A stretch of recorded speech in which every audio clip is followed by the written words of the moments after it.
नमस्कार, मी प्रतीक्षा. DNA मराठीमध्ये आपलं स्वागत. करांडे वस्ती देहेरे येथील जिल्हा परिषद प्राथमिक शाळेचे मुख्याध्यापक श्री विलास शंकरराव पगारे यांच्यावर अन्यायकारक निलंबनाची कारवाई झाल्याचा गंभीर आरोप करण्यात आला आहे. पगारे सरांनी उपमुख्याध्यापक किरण चांगदेव रासकर यांच्यावर केलेल्या भ्रष्टाचाराच्या तक्रारीनंतर उलटपक्षी पगारे सरांवरच निलंबनाची कारवाई केल्यानं संतप्त प्रतिक्रिया उमटल्या आहेत. आज RPIच्या वतीनं त्या निषेधार्थ जिल्हा परिषद अहिल्यानगर येथे उपोषण सुरू करण्यात आलंय.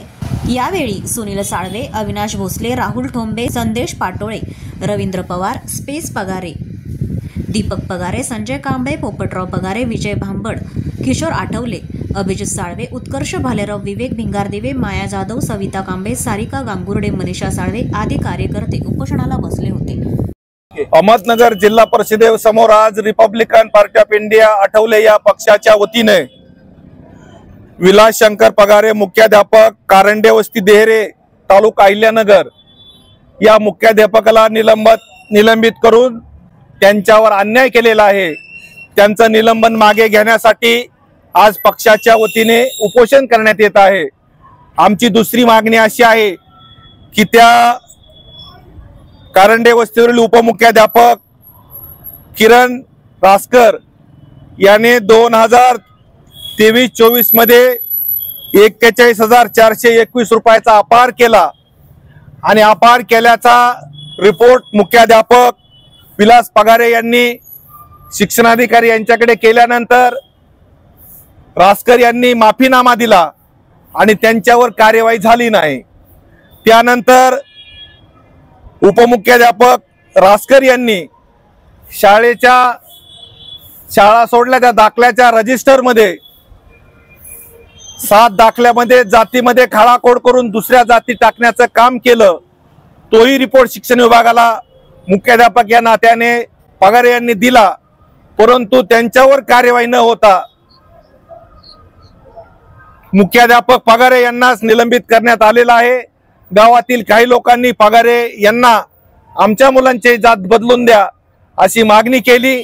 त्यांनी ती मागणी फेटाळल्याच्या नंतर रासकर मुख्याध्यापक यांनी गावकऱ्यांना एकत्र करून पगारे यांच्या विरुद्ध गावामध्ये मुलांना शाळेत पाठवायचं नाही ही भूमिका घेतली. जोपर्यंत मागासवर्गीय शिक्षकाची बदली होत नाही तोपर्यंत आमची मुलं शाळेत येणार नाही अशी आडमुठी भूमिका घेऊन गावातील शांतता आणि सुव्यवस्था बिघडवण्याचं काम उपमुख्याध्यापक रासकर यांनी करून त्या ठिकाणी मुख्य कार्यकारी अधिकारी जिल्हा परिषद अहमदनगर आणि शिक्षणाधिकारी यांना गावकरी भेटले आणि यांनी मुख्याध्यापक विलास पगारे यांची तक्रार केली आणि त्यांना एका दिवसात निलंबित केलं आणि ती चौकशी केली. ती या तालुक्याचे गट शिक्षणाधिकारी तृप्ती कोलते यांनी विस्तार अधिकारी संजय बोबडे यांच्या मार्फत पगारे यांना 50,000 रुपयाची मागणी केली होती. ते 50,000 रुपये दिले नाही. त्यांनी काय रिपोर्ट दिला त्यांनाच माहीत. चोर सोडून संन्याशाला फाशी. खऱ्या अर्थानं रासकरला निलंबित करणं आवश्यक असताना त्या ठिकाणी आमचे मागासवर्गीय शिक्षक विलास पगारे यांना निलंबित करण्यात आलेला आहे. ज्यांनी चुकीचे रिपोर्ट केले, ज्यांनी गुन्हे केले त्यांच्यावर कार्यवाही करावी ही रिपब्लिकन पक्षाची मागणी आहे. यामध्ये रासकर यांना निलंबित करा, त्याचप्रमाणे संजय बोबडे यांना निलंबित करा, तृप्ती कोलते गट शिक्षणाधिकारी यांनाही निलंबित करा ही आमची दुसरी मागणी आहे. आणि पहिली मागणी आमची अशी आहे की विलास पगारे यांच्यावर जी निलंबनाची कारवाई केलेली आहे ती तात्काळ मागे घ्या हीच या ठिकाणी मागणी करतो आणि याच ठिकाणी थांबतो. जय भीम, जय महाराष्ट्र.